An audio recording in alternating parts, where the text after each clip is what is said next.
Well, welcome back. We're glad to have you back. We're on Module 8, down at the bottom of page 11 now. Going to be talking about some suitability factors and things that you'll encounter on your test. Suitability, it is in fact a major part of the exam because you need to know your customer.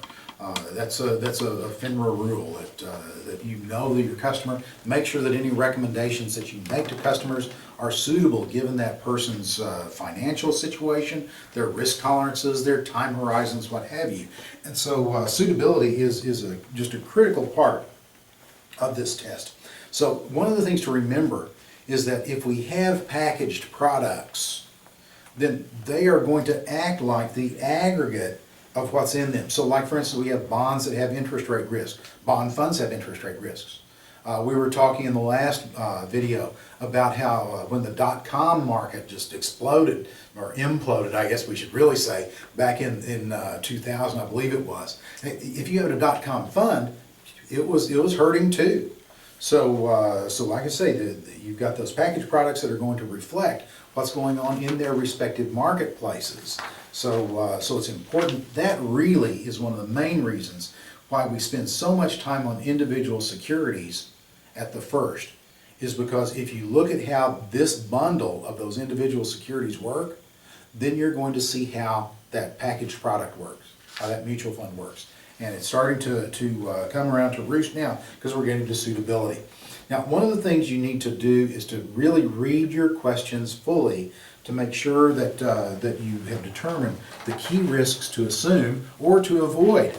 And so, like for instance, there's someone who talks about how much money they have in because they just sold their house.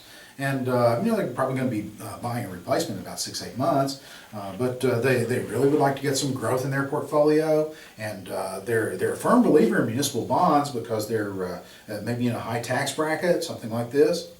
Wait a minute. What's the key phrase in that question? They're going to be buying a house in about 6 months. Put them in a money market fund. Safety and liquidity. They can't afford to take the risks, the timing risks of growth investments. And they can't afford to take that interest rate risk that comes with long-term municipal bonds. Not for 6 months. Just keep it where it's there. It's nice and safe. It's handy. And you'll see a question like that in all probability. So read those questions carefully. Again, the questions are your friends because they give you the key terms or the key words that will send you one way or the other. Okay? So anyway, over on page 12, investment objectives just generally from a big picture view, we've got preservation of capital, which is a very valid objective. Growth, current income, tax-free income, and to a certain degree, speculation. And this really is as good a time as any to introduce one of the oldest investment pictures in the world. Okay? That's the investment pyramid. You build the thing from the bottom up, and so what you've got down here on the bottom are things like cash reserves, money market funds, CDs, okay, insurance coverages, okay, retirement plans. So all of these things, you need to lay those first. Then you move up the scale and you get to growth, where you get into your stocks. Okay, of course you can stratify it out with lower, higher risk, larger, small cap, whatever. Some corporate bonds, etc. And then some people just speculation is up here, and some people will actually make it kind of an Aztec pyramid and just lop it off like so. There's nothing wrong with that. Okay? Nothing wrong. There are a lot of people that cannot speculate. And that's one of the important factors. Not necessarily how much can I take in my wallet, but how much can I take right there. I mean, if I can't take it right there, I shouldn't take it and you shouldn't recommend it. Okay? So anyway, but that's, like I said, just keep that in mind. It's a very good thing to refer back to when you have some suitability questions. Risk tolerance, it can also be expressed in terms of the goal of the investor. And so the questions will often reveal that time horizon. And typically what you see on time horizons, for very short, it's something like we just talked about. Okay, in 6 months I'm going to buy a house. Keep me liquid, okay? But the longer the time horizon, the more aggressive you can get. Shorter the time horizon, the more you should tend towards the conservative and the liquid. Preservation of capital, money market funds, okay? And common goals would include college education. And what they'll do is that they'll give you 2 kids. Take the first one, when do they turn 18? Boom, that's your time horizon. So you've got an 11-year-old and a 9-year-old. 11-year-old is going to be 7 years. You've got a 7-year time horizon. Okay? But the 9-year-old still has 2 years. Yeah, but it's a multiple choice test. You only have so many. There's only so many possibilities. So just, you want to be in a position to pay tuition in 7 years. So you take a 7-year time horizon because that's when you're going to start. Retirement. Before, about 35 and a half, 35 or so, give or take, aggressive is pretty good. After age 50, move more heavily towards bonds. But one of the things that you don't want to do on a retirement time horizon is to say 65. Because although I know people, unfortunately, who have hit 65, retired, and 2 months later they're gone. I mean, you've heard the stories too. You know people, maybe personally. Okay, that's not the norm. Typically, you're going to go like several years beyond that. So if you have to calculate it for a retiring person, take it out to say 70, 75 at least.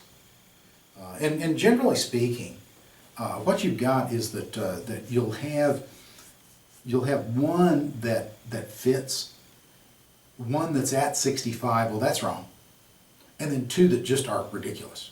Okay, so I mean the guy's 50. Okay, you'll have one at 15. You'll have one of them at 25, you'll have one of them at 50, and you'll have one of them at 5. Well, wait a minute, at 50 the guy's going to be 100, and in 5 years he's just going to be 55. So, unless he's, we won't go there. But anyway, be that as it may, the longer you've got, more aggressive you can get. And those common goals, just watch for college education, retirement, and the purchase of a home. Prerequisites to investing, probably going to be on your test. And that's what, oops, I just erased it. What's down at the bottom level? Cash reserves, cash reserves. I keep going back and back to that, but that's so important when it comes to suitability. Adequate insurance, including life, health, and disability, participation in a retirement plan, and debt reduction.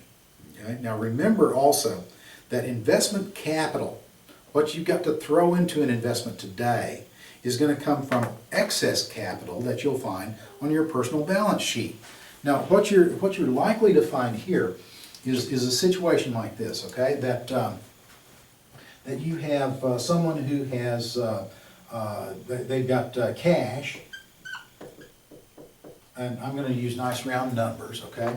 Of $500,000. Okay. They have a home. Okay. They have a car. They may give you values. They may not. Okay. They basically that's it. They start you with a clean slate. Okay. Over on the liability side, okay, they have credit card debt of $10,000. They have an unsecured loan of $50,000. Okay. They have a mortgage of $200,000. They have a car loan of $25,000. Okay. And so how much money do they have to invest? Okay. What we want to do is we want to take this cash that we've got, okay, and then we want to get rid of our credit card debt. It's 24% or something like that, for crying out loud. We want to get rid of that unsecured loan.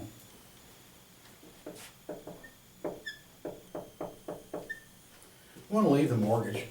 Long-term debt on long-term assets, that's a legitimate use of debt. Unless the question says it, let's go ahead and leave the car loan. Again, long-term debt on a long-term asset, that's okay. But the thing is that your answers are going to be, let's see, you're going to have A is going to be 375,000. B is going to be 440,000. C is going to be 400 and, I'm going exactly the wrong way. Hang on. Let me go backwards on these things. No, that's right, that's right. No.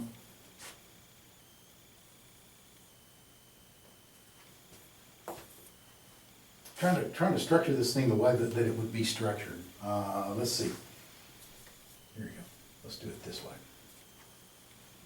A will be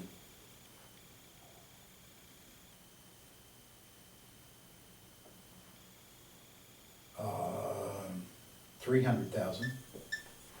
B will be about 370. Let's call it. Yeah, let's call it 395. C will be 440, and D will be, let's call it 500. Okay. What I start doing is I start using the process of elimination. Okay. I know that after I pay off my short-term debt and my unsecured debt, what have you, things that aren't tied to long-term assets, I've got $440,000. But the thing is that if I use it all, I have no cash reserves. Okay? By the same token, if I use it all without paying off my credit cards, that's going to be even worse. Now the thing is that I could, in fact, here, this is the way I want to do it, is, let's call this 125. Okay? This, what this is going to do, this is going to take this much money and leave me $45,000 of liquid assets. It may be a little bit heavy, but look at my only other candidate that's left. Basically what I'm doing here is paying off all my debt, including my mortgage. That's a little bit aggressive, okay, as far as debt reduction is concerned. So the only one that's left is that one. I'm going to pick it. And see, the thing is that I just got a general ballpark, plus then I need to have so much in reserve. How much do I need to have in reserve? Now in life, you talk to the guy further, you figure out what's appropriate for him and her, or her, or whatever, okay? And you go from there. But this is test. So you're only dealt these 4 cards. Is this too much? No. No. It could be for Bob. It could be too little for Mary. But the thing is, we're only dealt so many choices. You throw out the bad ones. If you're only left with one, you go for it. Okay? So that's a very good example of that process of elimination. All right? And in fact, while I'm on the subject, let me just go ahead and give you a really, really good test-taking tool. Okay? You've got you've got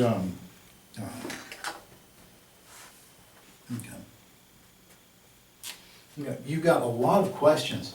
I call them multiple choice. I hate those things. You got 1, 2, 3, 4, A, B, C, D. Okay? Now it's going to take you about 6 or 7 seconds on your scratch paper to go 1, 2, 3, 4, A, B, C, D. Just about 6 or 7 seconds. That's it. Okay? And what you want to do is that you want to read number 1. First of all, read your question carefully. Am I all, which of the following, or all of the following except? Okay? So it's all the following except, I'm going to get the false answers, all right? But if it's which of the following, I want to get the true. Let's assume I need to pick out what's true. So, number 1, is that true? What do you think? It either is or it isn't. It is. It is. It's true. So one of the things that I know about the correct answer, it has to have number 1 in it.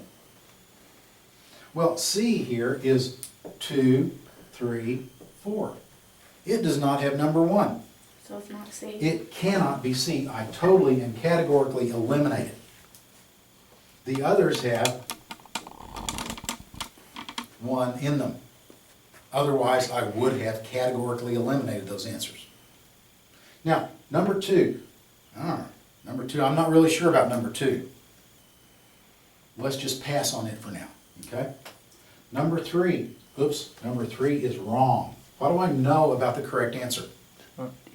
Cannot have number 3 in it. If it has number 3 in it, it's wrong, totally. Well, guess what? A and D, they both got number 3 in them. They cannot be right. Therefore, now, the thing is 2 in this answer? If it is, then I just learned something right there in the testing center, that 2 is correct. If it's not, I just learned something. 2 is wrong. I don't know, if 4 is in there, it's right. If 4 is not in there, it's wrong. But the thing is that I started eliminating, and I, like I said, just categorically eliminated those that I know could not be the right answer. What that does for you as much as anything is it eliminates second guessing.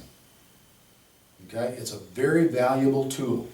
So like I said, you'll see tons of those questions.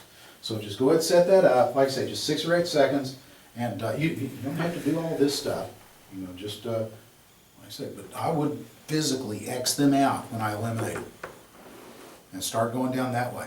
Okay, and you don't have to take, just because it's 1, 2, 3, 4, you don't have to take it in that sequence.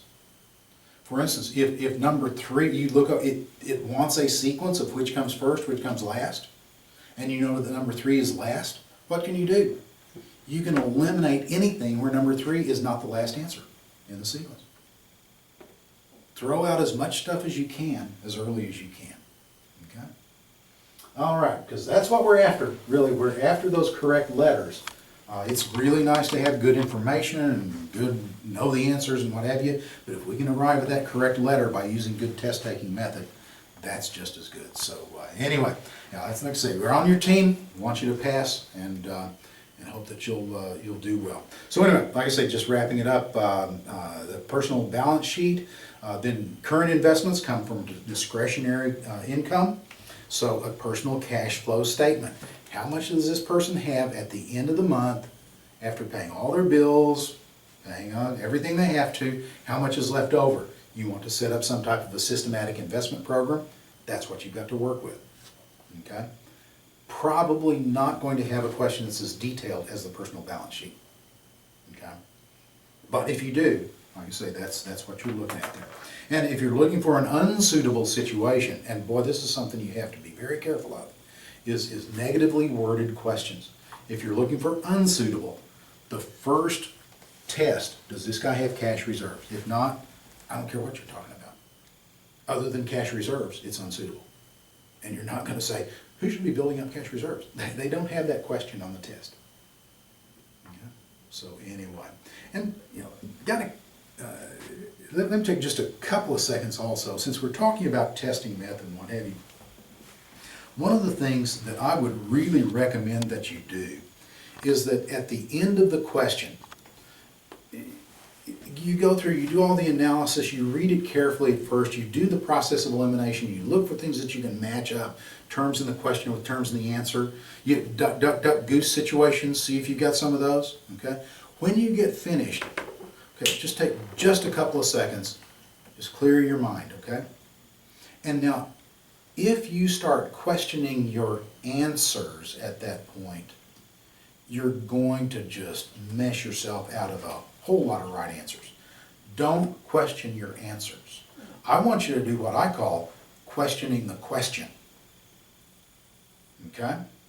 What I do when I question the question is I say, okay, now I've got my answer, I'm satisfied with my answer. Let me make sure that the question is what I thought the question was. So I'm going to go back up to the question. I'm just going to deliberately read through it specifically to look for words like not, except, okay, but. Man, but turns the whole thing around, you know. If you don't believe it, if you're married, honey, does this dress make me look fat? Well, no, sweetie, but. Now, I don't care what comes after the word but. Guess where I'm sleeping tonight? Okay? I'm sleeping on the couch, all right? So the word but just turns the whole thing sideways. All right, look for those words. Did I see those? Did I see that one term that maybe I read it like this, but now just deliberately reading the question, questioning the question. Did I answer the right question? Did I get the gist of what it's asking? Okay? And if that's good, then you're confident. In fact, I want you to do this for me, okay? The next time that you take a practice exam, and take lots of practice exams, what I want you to do is to go through, and the very first thing that you do, just grade through it real quickly, and then go back through and say, okay, of these that I missed, how many of them did I know the stuff, but I just misread the question? I'll guarantee you that on like a 50-question test, you're going to see at least 2 or 3. I'll guarantee it. I've seen it too many times before. You bring that up, that's 4 points. Most people who don't pass the test, is not that they score a 20. Miss it by that much. You can't afford to throw those away. Okay? I know I'm preaching to you. I don't care. I'm on your side. Okay? I want you to pass this darn thing. And that's one of the easiest ways to pick up incremental points, is to question the question. Don't question your answer. That's a recipe for disaster. But question that question. Just takes a minute. You'll have plenty of time to do it. Okay? So just do that for me. All right, so let's wrap up this session. We'll come back and pick up then with Module 9. Get into those investment companies and the way they're structured.